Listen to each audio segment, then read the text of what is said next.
Hey guys, मेरा नाम है आकाश दुबे और मैं आपको जनरल ऑर्गेनिक केमिस्ट्री पढ़ाने वाला हूं। और जनरल ऑर्गेनिक केमिस्ट्री में हम एक्चुअली सारी चीज़ें कवर करने वाले हैं जो कि ऑर्गेनिक केमिस्ट्री से रिलेटेड बेसिक बातें हैं। तो सबसे पहले समझते हैं कि एक्चुअली जनरल ऑर्गेनिक केमिस्ट्री में हम क्या क्या पढ़ने वाले हैं, है ना, क्योंकि ये बात तो हमको पता होनी चाहिए कि क्या क्या हम पढ़ने वाले हैं। तो देखिए, जनरल ऑर्गेनिक केमिस्ट्री में हम सबसे पहली जो चीज है, we are going to understand what are organic compounds. उसके बाद उसके बारे में हम काफी सारे स्ट्रक्चरल रिप्रेजेंटेशन जो भी होते हैं, फॉर्मूला कैसे रिप्रेजेंट करना है, वो सारी चीजें पढ़ेंगे। उनके हाइब्रिडाइजेशन के बारे में पढ़ेंगे, मॉलिक्यूलर शेप, और उसके अलावा IUPAC नॉमेनक्लेचर, है ना। फिर बॉन्ड कैसे फॉर्म होता है, बॉन्ड कैसे ब्रेक होता है, यानी कि बेसिक रिएक्शन मैकेनिज्म। इसके अलावा और भी हम कई सारी चीजें पढ़ेंगे कि क्या क्या ऐसे इफेक्ट्स होते हैं जो किसी रिएक्शंस के लिए बहुत ही ज्यादा इंपॉर्टेंट होते हैं। तो ये सारी चीजें बहुत ज्यादा इंपॉर्टेंट हैं आपके लिए। अगर आपको ऑर्गेनिक केमिस्ट्री अच्छे से समझना है, अच्छे से सीखना है, तो अगर आपको जनरल ऑर्गेनिक केमिस्ट्री नहीं आता तो आप नहीं कर सकते हैं। ये बात मेरी आप लिख के ले लीजिए, है ना। तो अगर आपको जनरल ऑर्गेनिक केमिस्ट्री अच्छे से एकदम डिटेल में समझना है तो मैं आपको कहूंगा कि आप मेरे लेक्चर सीरीज को कंप्लीटली देखें। यहाँ पे मैं बेसिक से लेके एडवांस तक सारी चीजें मैं आपको कवर कराऊंगा, और साथ ही साथ प्रीवियस ईयर क्वेश्चन जो भी हैं नीट के, जेई के, वो मैं सब आपको सॉल्व कराने वाला हूँ, राइट। अच्छा, इससे जरूरी बात कि एक्चुअली एक रिसर्च से क्या पता चलता है हमको कि अगर हम बात करें कि कोई भी इंसान की, तो वो 1 घंटे के अंदर अराउंड 50% बातें भूल जाता है। दूसरी जो बातें बहुत इंपॉर्टेंट पता चली है कि एक दिन के अंदर वो 70% चीजों को भूल जाता है, और विद इन 1 वीक वो 90% चीजों को भूल जाता है। तो इसका मतलब क्या है? एक्चुअली मैं आपसे ये कहना चाहता हूं कि अगर आप नोटबुक और पेन लेके नहीं बैठे हैं तो बैठ जाइए, बिकॉज जो भी बातें हम करेंगे सुनने में बहुत अच्छी लगेंगी, बहुत मजा आएगा, लेकिन हो सकता है आप 1 हफ्ते के बाद भूल जाए उसको, है ना। तो इसीलिए नोटबुक और पेन लेके आप बैठ जाइए, और जो भी चीजें मैं आपको बताने वाला हूं वो सारी चीजें आप नोट डाउन करते रहिए। तो चलिए शुरू करते हैं जनरल ऑर्गेनिक केमिस्ट्री। तो देखो, ऑर्गेनिक केमिस्ट्री जब भी हम स्टार्ट करेंगे तो सबसे पहली जो चीज निकल के आती है वो ये है कि ऑर्गेनिक कंपाउंड क्या होते हैं।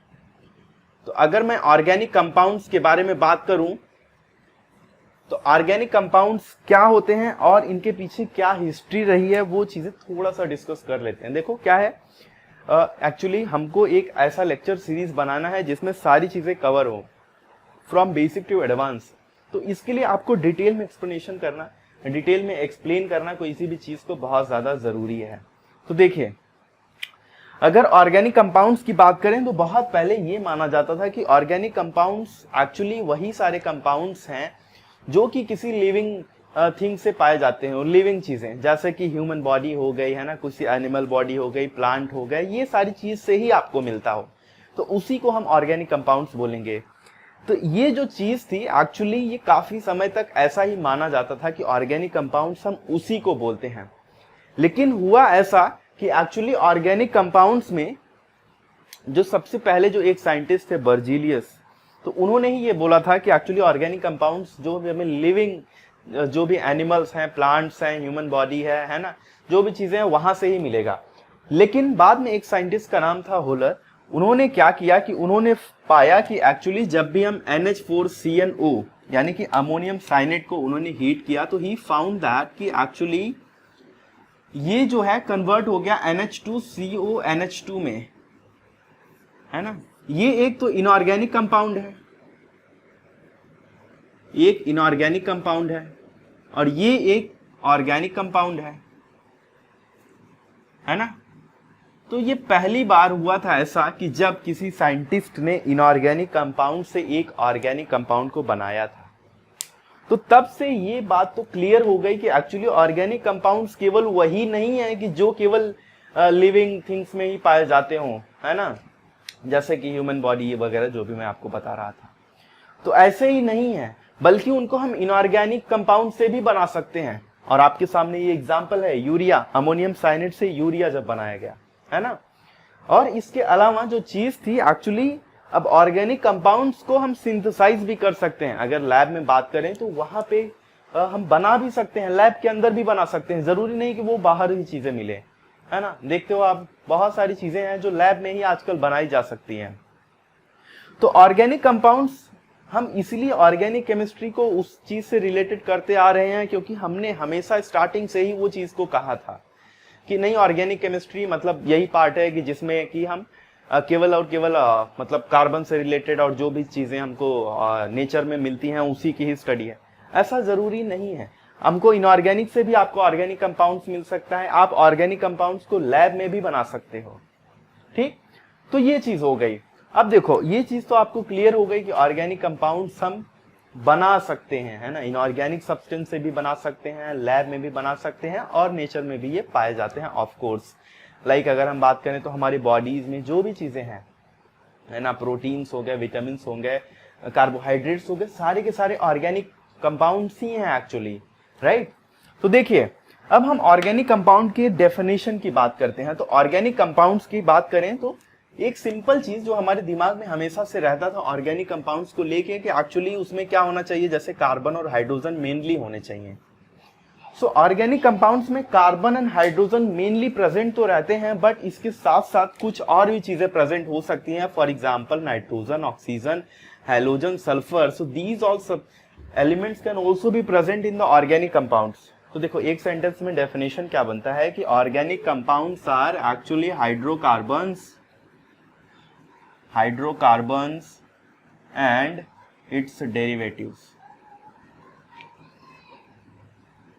तो ऑर्गेनिक कंपाउंड्स हम किसको बोलते हैं कि जो हाइड्रोकार्बन्स है उनको हम बोलते हैं, और इसके साथ साथ जो उनके डेरिवेटिव्स हैं उनको हम ऑर्गेनिक कंपाउंड बोलते हैं। ये एक्चुअली एक मॉडर्न और डेफिनेशन है ना, ऑर्गेनिक कंपाउंड्स का। तो देखो जैसे और भी एग्जांपल्स लेते हैं, जैसे अगर मैं और एग्जांपल की बात करूं तो हम कंसिडर कर लेते हैं मीथेन को। CH4 it is an organic compound, है ना, ये ऑर्गेनिक कंपाउंड है, बट अगर इसके मैं हाइड्रोजन को रिमूव कर दूं तो मान लीजिए यहाँ पे मैं केवल Cl चारों लगा देता हूं, मैं चारों मैंने Cl लगा दिए, है ना, तो ये क्या है एक्चुअली कार्बन टेट्राक्लोराइड। क्या ये ऑर्गेनिक कंपाउंड है? Yes, this is a organic compound. ये ऑर्गेनिक कंपाउंड क्यों है? ये ऑर्गेनिक कंपाउंड मैंने आपको क्या बोला कि ऑर्गेनिक कंपाउंड्स हम किनको बोलेंगे, एक्चुअली जो हाइड्रोकार्बन हो और या फिर उनके डेरिवेटिव्स हो। तो ये तो हाइड्रोकार्बन है ना, तो हाइड्रोकार्बन का डेरिवेटिव ये है। क्लियर है आपको? मुझे उम्मीद है कि ये सारी चीजें आपको समझ में आ रही होंगी जो भी मैं पढ़ा रहा हूँ। बट स्टिल अगर आपको लगता है कि कोई भी चीज नहीं समझ में आ रही है तो आप कमेंट सेक्शन में जरूर कमेंट कीजिए and definitely I will solve the problem. देखो अब और भी अदर एग्जांपल्स भी ले लेते हैं, जैसे हमने ले लिया C2H6 ले लिया, है ना, C2H5OH ले लिया। ये सारे कौन से कंपाउंड्स हैं? ऑर्गेनिक कंपाउंड्स हैं, है ना। CH3Cl ले लिया, CH3CN ले लिया। तो ये सारे के सारे जो भी आप देख पा रहे हैं ये सारे के सारे ऑर्गेनिक कंपाउंड्स हैं। अब देखिए ऑर्गेनिक कंपाउंड का जो क्लासिफिकेशन है, एक्चुअली ऑर्गेनिक कंपाउंड्स का पूरा क्लासिफिकेशन है, उसके बारे में हम डिटेल में पढ़ेंगे कि ओपन चेन कंपाउंड क्या होता है, क्लोज चेन कंपाउंड क्या होता है, एरोमेटिक क्या होते हैं, है ना, बेंजेनोइड एरोमेटिक कंपाउंड्स कौन कौन से होते हैं, एलिसाइक्लिक क्या होता है। तो सारी चीजों को हम I will try to cover in the next part of this video. ये लेक्चर सीरीज का जो नेक्स्ट पार्ट आएगा उसमें मैं ट्राई करूंगा कि उसको कवर करूं, लेकिन अभी के लिए जो बेसिक चीजें हैं इसमें हम समझ लेते हैं। अब देखो यहां से एक नाम और निकल के आता है, उसका नाम है हाइड्रोकार्बन। अब ये हाइड्रोकार्बन क्या होता है चलिए समझते हैं। तो देखो अब हाइड्रोकार्बन की अगर मैं बात करूं तो हाइड्रोकार्बन एक्चुअली उनको बोलते हैं कि जिनमें कार्बन और हाइड्रोजन ही प्रेजेंट हो। तो देखो हाइड्रोकार्बन की बात करें तो हाइड्रोकार्बन को एक्चुअली दो कैटेगरीज में डिवाइड किया गया है, एक है सैचुरेटेड, दूसरा है अनसैचुरेटेड, और अगर एनसीईआरटी के हिसाब से जाए तो तीसरा एक एरोमेटिक है। ठीक, एरोमेटिक। तो हाइड्रोकार्बन्स किसको बोलते हैं? हाइड्रोकार्बन्स वो होते हैं कि जिनमें कार्बन और हाइड्रोजन ही प्रेजेंट हो। मतलब हाइड्रो वर्ड से ही क्लियर है, हाइड्रो यानी कि हाइड्रोजन एंड कार्बन यानी कि कार्बन, तो C एंड H इसमें प्रेजेंट रहेगा हाइड्रोकार्बन में। अब मैंने आपको बताया कि ये तीन तरह के होते हैं, एक होता है सैचुरेटेड, दूसरा होता है अनसैचुरेटेड और तीसरा होता है एरोमेटिक। तो देखिए अगर ये तीनों में मैं बात करूं तो सैचुरेटेड किनको बोलेंगे, अनसैचुरेटेड किसको बोलेंगे और एरोमेटिक किसको बोलेंगे, उसको समझते हैं। तो देखो कि जो कार्बन होता है एक्चुअली इसकी जो वैलेंसी होती है वो होती है 4। तो कार्बन की वैलेंसी होती है टोटल 4। तो अगर सारे के सारे सिंगल बॉन्ड्स वाले रहेंगे, है ना, सिंगल बॉन्ड्स, मैं इसके बारे में और डिटेल में बात करूंगा अभी आगे, लेकिन अगर सबके सब सिंगल बॉन्ड्स वाले हैं तो उनको बोलेंगे एक्चुअली सैचुरेटेड। और इसमें कौन आ जाता है, एक्चुअली इसमें आ जाते हैं अल्केन्स। जो अल्केन्स है वो आ जाते हैं सैचुरेटेड की कैटेगरी में। अगर अनसैचुरेटेड की बात करें तो इसमें आ जाते हैं अल्कीन और अल्काइन। तो अल्कीन और अल्काइन जो होते हैं वो आते हैं अनसैचुरेटेड की कैटेगरी में। लेकिन जो एरोमेटिक होता है इसकी एक कुछ खास बात होते हैं। तो इनके खास बात, इनके अंदर जो खास इनकी प्रॉपर्टीज है उसके बारे में हम सेपरेट वीडियो में बात करेंगे। इनके लिए एक्चुअली कुछ रूल्स होते हैं, उनके हिसाब से हम डिसाइड करते हैं कि whether a compound is aromatic और नॉट, है ना। इसके लिए इनके बारे में कुछ हमको अभी अगर मैं आपको समझाने की कोशिश करूंगा तो शायद समझना मुश्किल होगा आपके लिए। इसके लिए ये जो एरोमेटिक सेक्शन है इसके बारे में हम बाद में बात करेंगे। लेकिन एक एग्जांपल मैं दे देता हूं जो बार बार आपको रिपीट होगा, वो ये होगा कि benzene. Benzene is an aromatic compound, है ना। तो बेंजीन को हम लोग एरोमेटिक कंपाउंड बोलते हैं। तो देखिए, तो हमने 3 कैटेगरीज पढ़ी, एक है सैचुरेटेड, एक है अनसैचुरेटेड, एक है एरोमेटिक। सैचुरेटेड में कौन आता है कि जो जिनके पास एक्चुअली सबके सब सिंगल बॉन्ड हो, सारे के सारे बॉन्ड्स जिसमें एक्चुअली सिंगल रहेंगे। और अगर अनसैचुरेटेड की बात करें तो इसमें कौन कौन बॉन्ड रहेंगे, डबल या फिर ट्रिपल बॉन्ड होंगे। और यही अगर एरोमेटिक में बात करें तो एक्चुअली इसमें डबल बॉन्ड ही रहते हैं। ठीक है, इसके बारे में हम लोग अलग से बात करने वाले हैं। मैं आपको समझाऊंगा कि डबल रहेगा, ट्रिपल रहेगा, क्या सारी चीजें होने वाली। ठीक, तो देखो अभी फोकस करते हैं सैचुरेटेड और अनसैचुरेटेड पे। तो हमारे पास अल्कीन्स होता है जिसमें सिंगल बॉन्ड होगा। सिंगल बॉन्ड का मतलब ये हुआ कि कार्बन की वैलेंसी जो होती है वो होती है 4, बराबर। तो 4 वैलेंसी होने का मतलब कि यानी कि कार्बन कैन फॉर्म 4 बॉन्ड्स। तो 1 2 3 4, अगर ये चारों बॉन्ड सिंगल ही हैं तो ऐसे टाइप के कंपाउंड्स को हम बोलते हैं अल्केन्स। और अगर ये बॉन्ड जो है डबल हो गए तो इनको बोलेंगे अल्कीन। और अगर यही बॉन्ड ट्रिपल हो गए तो इसको बोलेंगे अल्काइन। क्लियर है। लेकिन एक चीज यहाँ पे ध्यान देना आप कि जो मैं ये डबल और ट्रिपल बॉन्ड की बात कर रहा हूं वो एक्चुअली कार्बन और कार्बन के बीच में होना चाहिए, कार्बन और या अदर एलिमेंट के बीच में अगर वो आता है ना, अगर वो अदर के बीच में आता है तो वहां पे एक्चुअली आप रिजिडली ऐसा नहीं बोल सकते अनसैचुरेटेड। उसके लिए डिग्री ऑफ अनसैचुरेशन की बात होती है, उसके बारे में मैं बात करूंगा आपसे। बट अभी के लिए आप ऐसा समझो कि डबल बॉन्ड अगर आ गया तो मतलब अनसैचुरेटेड, ट्रिपल आ गया तो मतलब अनसैचुरेटेड, और अगर सिंगल आया तो saturated. When I will discuss the degree of unsaturation तो उसके बारे में मैं बात करूंगा। जैसे कि डिग्री ऑफ अनसैचुरेशन की मैं बात कर रहा था, जैसे C डबल बॉन्ड O अगर आपके पास आ जाएगा, कुछ इस तरीके के बॉन्ड, है ना, जहां पे कार्बन और ऑक्सीजन के अलग बॉन्ड्स। ठीक, तो देखिए इतनी सारी चीजें क्लियर हैं आपको, मुझे उम्मीद है कि इतनी सारी चीजें क्लियर हैं। इसके बाद हम लोग देख लेते हैं थोड़ा सा हाइब्रिडाइजेशन के बारे में, है ना। हाइब्रिडाइजेशन के बारे में देखने के बाद we are going to start the actually represent कैसे करते हैं मॉलिक्यूल्स को। तो देखो अगर यहाँ पे बात करें हम तो कार्बन का जो इलेक्ट्रॉनिक कॉन्फ़िगरेशन होता है वो होता है 1s2, 2s2 और 2p2। क्योंकि इसके पास d ऑर्बिटल्स होते नहीं है ना, d ऑर्बिटल्स है नहीं, इसके लिए हमको बहुत ज्यादा टेंशन लेने की जरूरत नहीं है। मतलब ऑर्गेनिक केमिस्ट्री में काफी इजी हो जाएगा आपके लिए समझना। तो देखो अगर इसके पास d ऑर्बिटल्स नहीं है तो एक्चुअली यह केवल 3 तरह के हाइब्रिडाइजेशन बनाता है। वो कौन कौन से हैं, sp3, sp2 और sp। Carbon will show only 3 types of hybridization, sp3, sp2 और sp। क्योंकि d ऑर्बिटल है नहीं, s और p में ही घुमा फिरा के सारी बातें आने वाली हैं, तो ये 3 पॉसिबल केसेस हैं। क्लियर है यहाँ तक। अब समझ लेते हैं कि अल्केन में कौन सा हाइब्रिडाइजेशन होगा, अल्कीन में कौन सा होगा और अल्काइन में कौन सा होगा।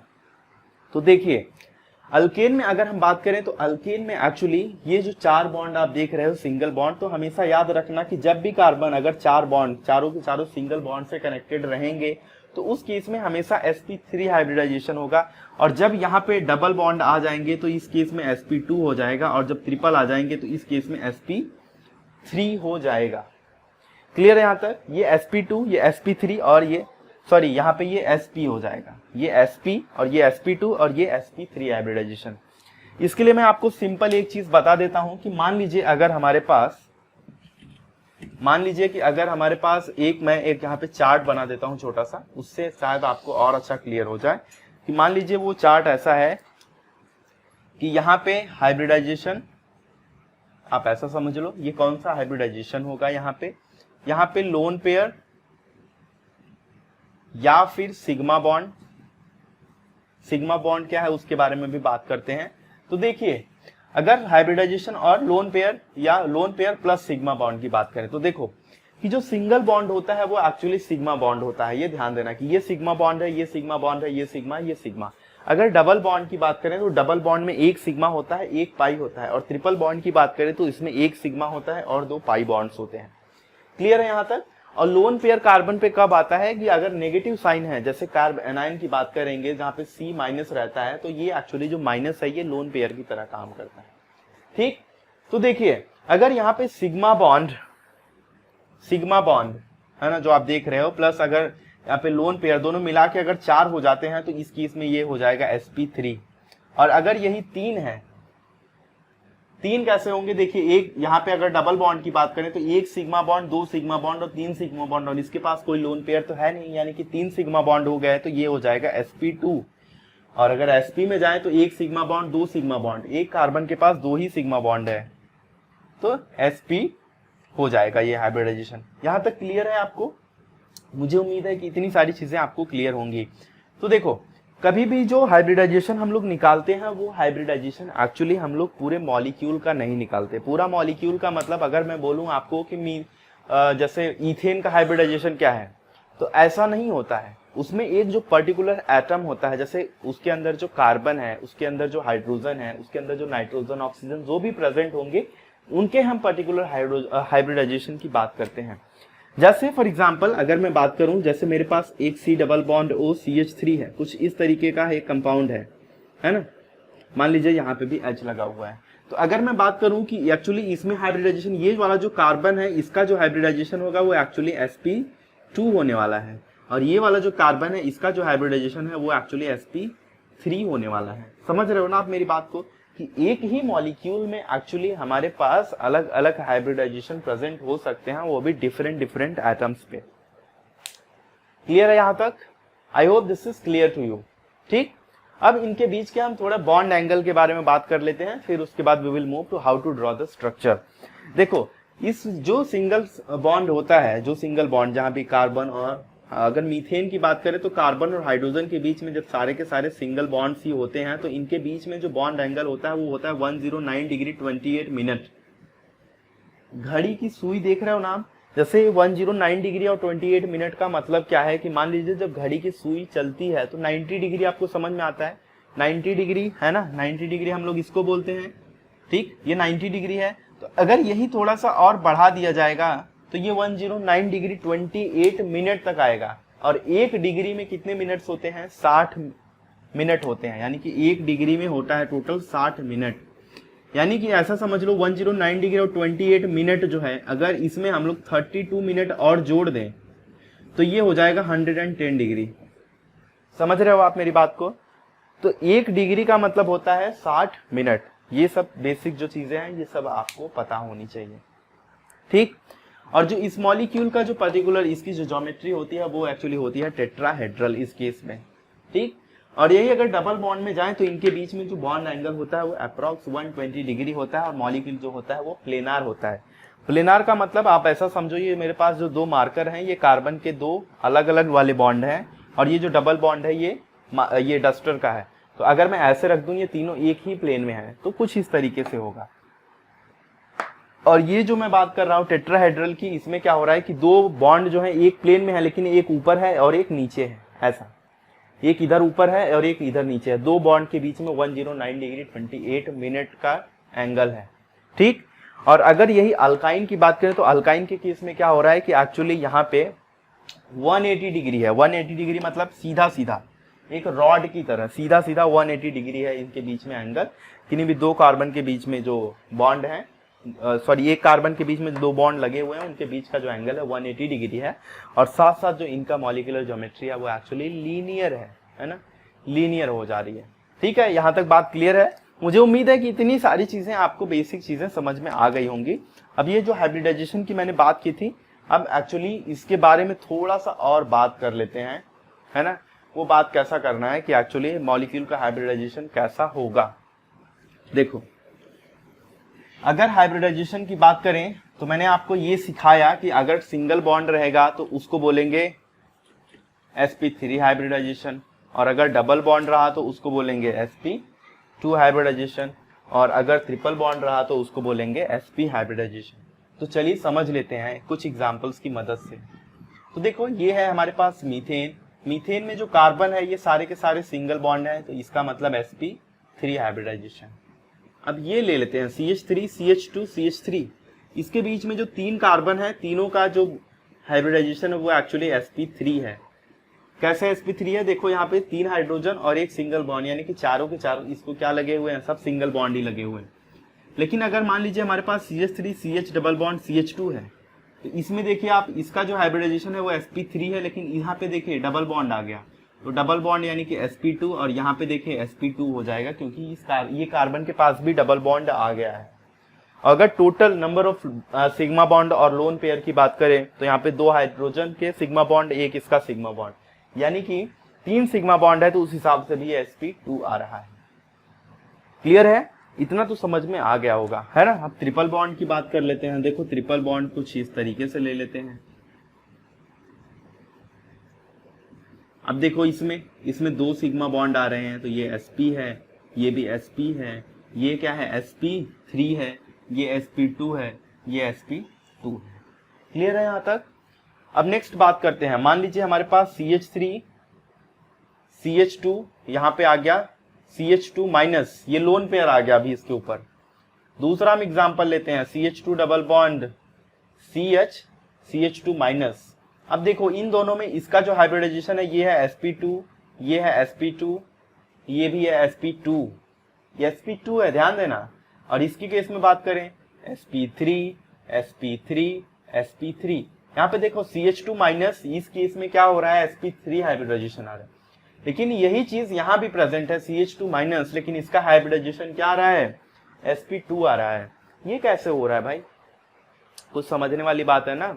तो देखो, अगर कभी भी हमारे पास कोई भी एक ऐसा एटम प्रेजेंट है जिसके ऊपर लोन पेयर है और बगल में हमारे पास जस्ट उसके पड़ोसी जो है वो डबल बॉन्ड वाला है, तो उसका जो हाइब्रिडाइजेशन होगा वो sp2 होगा। देखो, इस एग्जांपल को देखो आप ध्यान से, इसमें ये नेगेटिव चार्ज है, यानी कि लोन पेयर प्रेजेंट है, बगल में डबल बॉन्ड, तो ये sp2 हो गया। यहाँ पे नेगेटिव चार्ज प्रेजेंट है, यहाँ पे देखो डबल बॉन्ड वाला नहीं है भाई, तो ये sp3 ही रहेगा। ऐसे एक और एग्जांपल ले लेते हैं। मान लीजिए हमारे पास ये वाला एग्जांपल है, CH2 double bond CH NH2, CH3 CH2 NH2। इसमें बताओ भाई क्या होगा? इसका जो हाइब्रिडाइजेशन है वो sp2 हो जाएगा, और इस केस में इसका जो हाइब्रिडाइजेशन है वो sp3 हो जाएगा। ये जो नाइट्रोजन है sp3 हाइब्रिडाइज होगा, ये जो नाइट्रोजन है sp2 हाइब्रिडाइज होगा। रीजन क्या है? पड़ोसी जो है वो डबल बॉन्ड वाला है ना। तो इतनी सारी चीजें क्लियर हो गई होंगी आपको। अब हम लोग चलते हैं, सीधा जंप मारते हैं कि एक्चुअली किसी भी ऑर्गेनिक कंपाउंड्स के को हम किन तरीकों से रिप्रेजेंट कर सकते हैं। तो देखते हैं कि हम ऑर्गेनिक कंपाउंड्स को किन तरीकों से रिप्रेजेंट कर सकते हैं। तो इतनी सारी चीजें तो मुझे उम्मीद है कि आपको अच्छे से समझ में आई होंगी, ठीक। तो देखिए, ऑर्गेनिक कंपाउंड्स को रिप्रेजेंट करने के तरीके देखते हैं। तो मैं पहला बात करता हूं कि एक्चुअली हम लोग उनको स्ट्रक्चरल फॉर्मूले जो होते हैं, उनका जो स्ट्रक्चरल फॉर्मूला है वो लिख सकते हैं, कंप्लीट स्ट्रक्चरल फॉर्मूला। और ये स्ट्रक्चरल फॉर्मूला कैसे लिखा जाता है? किन्हीं भी दो एटम्स के बीच में आपको एक्चुअली बॉन्ड लिखना होगा। जो भी बॉन्ड है उनके बीच आपको वो दिखाना होगा, लाइक दिस, समझ रहे हो आप इसको। दूसरा है एक्चुअली हम लोग उनके मॉलिक्यूलर फॉर्मूला लिख सकते हैं। तो मॉलिक्यूलर फॉर्मूला कैसे लिखना है आपको, तो मॉलिक्यूलर फॉर्मूला एक्चुअली हम इस तरीके से लिखते हैं कि मान लीजिए अगर इसके अंदर 10 कार्बन है तो हम लोग लिख देंगे C10, और अगर इसके अंदर 22 हाइड्रोजन है तो हम लोग लिख देंगे H22। तो ये हो जाएगा इसका मॉलिक्यूलर फॉर्मूला। ठीक। तीसरा जो तरीका है वो एक्चुअली हम लोग लिखते हैं कंडेंस्ड स्ट्रक्चरल फॉर्मूला। इसको बोलते हैं कंप्लीट स्ट्रक्चरल फॉर्मूला भी बोलते हैं। तो कंडेंस्ड फॉर्मूला मैं लिखता हूं। तो कंडेंस्ड का मतलब ये हुआ कि एक्चुअली आपको चीजों को बहुत ही कंप्रेस करके लिखना है, यानी कि नजदीक नजदीक लिखना है। तो देखो नजदीक नजदीक कैसे लिख सकते हैं कि मान लीजिए अगर हमारे पास कोई ऐसा कंपाउंड है CH3, CH2, CH2, CH2, CH2, CH3, ये देखो कितनी बार दिख रहा है, 4 बार दिख रहा है ना। तो हम लोग इसको ऐसा लिख सकते हैं CH3, CH2, 4 टाइम्स CH3। तो ये कंडेंस्ड, हमने बड़े स्ट्रक्चर को छोटे फॉर्म में लिख दिया। क्लियर है यहाँ तक। हमने बड़े स्ट्रक्चर को, जो भी बड़े स्ट्रक्चर थे उनको हमने छोटे फॉर्म में लिख दिया है। ठीक। अब देखो मॉलिक्यूलर फॉर्मूला की बात करें तो ये देख लीजिए, जैसे ये हमारे पास डिटेल स्ट्रक्चर फॉर्मूला है इसका। तो अगर मैं आपको इसका कन्वर्ट करने के लिए दूं कि भाई ये मुझे कन्वर्ट करके दे दो आप, तो आप कैसे कन्वर्ट करेंगे। देखिए तो यहाँ पे ये क्या है, CH3 है ना। अगर इसको मैं बोलूं कि ये जो कंप्लीट स्ट्रक्चरल फॉर्मूला है, एक्चुअली हमको इसको मॉलिक्यूलर फॉर्मूला में कन्वर्ट करना है। तो यहाँ पे टोटल कितने कार्बन आ रहे हैं, 3, 2, 5। तो हम लोग लिख देंगे C5। Now let's count the number of hydrogen. तो यहाँ पे देखिए कितने हैं, 3 है यहाँ पे, 3, 2, 5 प्लस 2 7 प्लस 2 9 और प्लस 3 10। सो इसका क्या हो जाएगा मॉलिक्यूलर फॉर्मूला C5H10। अगर इसका कंडेंस्ड फॉर्मूला की बात करें तो हम लोग कैसा लिख सकते हैं, देखो यहाँ पे CH2 2 बार है ना। तो ये हम लोग ऐसा लिख सकते हैं CH3, CH2 2 टाइम्स यहाँ पे देखो इसके 5 बॉन्ड बन गए थे, है ना। तो ये चीज तो नहीं होगी, इसके 4 ही बॉन्ड होने चाहिए। तो यहाँ पे C5H9 आना चाहिए, है ना। क्लियर। तो देखो 3, 2, 5, 2, 7, 2, 9, 2, 11, सॉरी यहाँ पे 11 आना चाहिए, काउंटिंग में मिस्टेक हो गई थी। 3 to 5 to 7 to 9 and to 11। तो C5H11 इसका होगा मॉलिक्यूलर फॉर्मूला। और अगर इसका कंडेंस्ड फॉर्मूला की बात करें तो CH3, CH2 ट्वाइस, और यहाँ पे आएगा CH 1 2 3 4 5। देखो यहाँ भी मिस्टेक है, तो हम लोग ऐसा इसका नाम लिखेंगे। यहाँ पे आएगा केवल CH और यहाँ पे डबल बॉन्ड। देखो अब कार्बन के 4 वैलेंसी कंप्लीट है, यहाँ पे भी 4। ठीक। तो देखो 3, 2, 5, 2, 7, 1, 8, 1, 9, 1, 10, वही C5H10 आना चाहिए इसका। तो लिखते हैं इसका कंडेंस फॉर्मूला CH3, CH2 2 बार है, CH2 ट्वाइस। अब यहाँ पे देखो CH डबल बॉन्ड CH2, इस तरीके से लिखना है हमको इसका कंडेंस्ड फॉर्मूला, राइट। तो यहाँ पे थोड़ी सी मिस्टेक हो गई थी, बट वो होता ही एक्चुअली बॉन्ड खींचने के जल्दी के चक्कर में हम लोग कई सारे बॉन्ड खींच दिए। ठीक। तो देखिए यहाँ पे CH डबल बॉन्ड CH2 आ जाएगा। क्लियर है। तो ये इसका हो जाएगा कंडेंस्ड फॉर्मूला। अब जो सबसे पॉपुलर वन है that is the bond line formula. तो बॉन्ड लाइन फॉर्मूला क्या होता है उसके बारे में हम लोग समझते हैं। तो देखो, तो इस तरीके से आप जनरली इसको कन्वर्ट कर सकते हो। मैं और भी कुछ एग्जांपल्स दूंगा जिसमें मैं आपको एक्सप्लेन करूंगा कि एक्चुअली हम और इजीली कैसे कन्वर्ट कर सकते हैं। नाउ लेट्स अंडरस्टैंड कि जो सबसे ज्यादा यूज किया जाता है और जो सबसे ज्यादा इंपॉर्टेंट है उसके बारे में। तो उसका नाम है बॉन्ड लाइन फॉर्मूला। ठीक। अब बॉन्ड लाइन फॉर्मूला की बात करें तो कुछ इस तरीके से जो रिप्रेजेंटेशन आप देखते हैं वो इनको बोलते हैं बॉन्ड लाइन फॉर्मूला, है ना। तो मान लीजिए कुछ ऐसा लिख दिया, कुछ ऐसा लिख दिया, कुछ ऐसा लिख दिया। तो ये सब क्या है, बॉन्ड लाइन फॉर्मूला है। अब बॉन्ड लाइन फॉर्मूला में कुछ चीजें जो होती हैं वो एक्चुअली पहले से ही कंसीडर्ड होती हैं, जैसे कि नंबर ऑफ हाइड्रोजन। अब यहाँ पे देखिए कि जो भी टर्मिनल है, एक्चुअली अगर टर्मिनल पे कुछ नहीं लिखा गया है तो इसका मतलब ये है कि यहाँ पे कार्बन है एंड दिस इज अंडरस्टूड। तो ये कार्बन यहाँ पे प्रेजेंट है, एक कार्बन यहाँ पे प्रेजेंट है। इसके अलावा जहां भी जिस किसी भी पॉइंट पे दो लाइंस मिलती हैं, यानी कि जैसे मान लीजिए ये दो लाइन मिल रही हैं इधर या फिर इधर, जिस भी जगह पे लाइन एक्चुअली बेंड हुई हैं उस जगह पे भी कार्बन है, और ये भी चीज क्या है, अंडरस्टूड है। और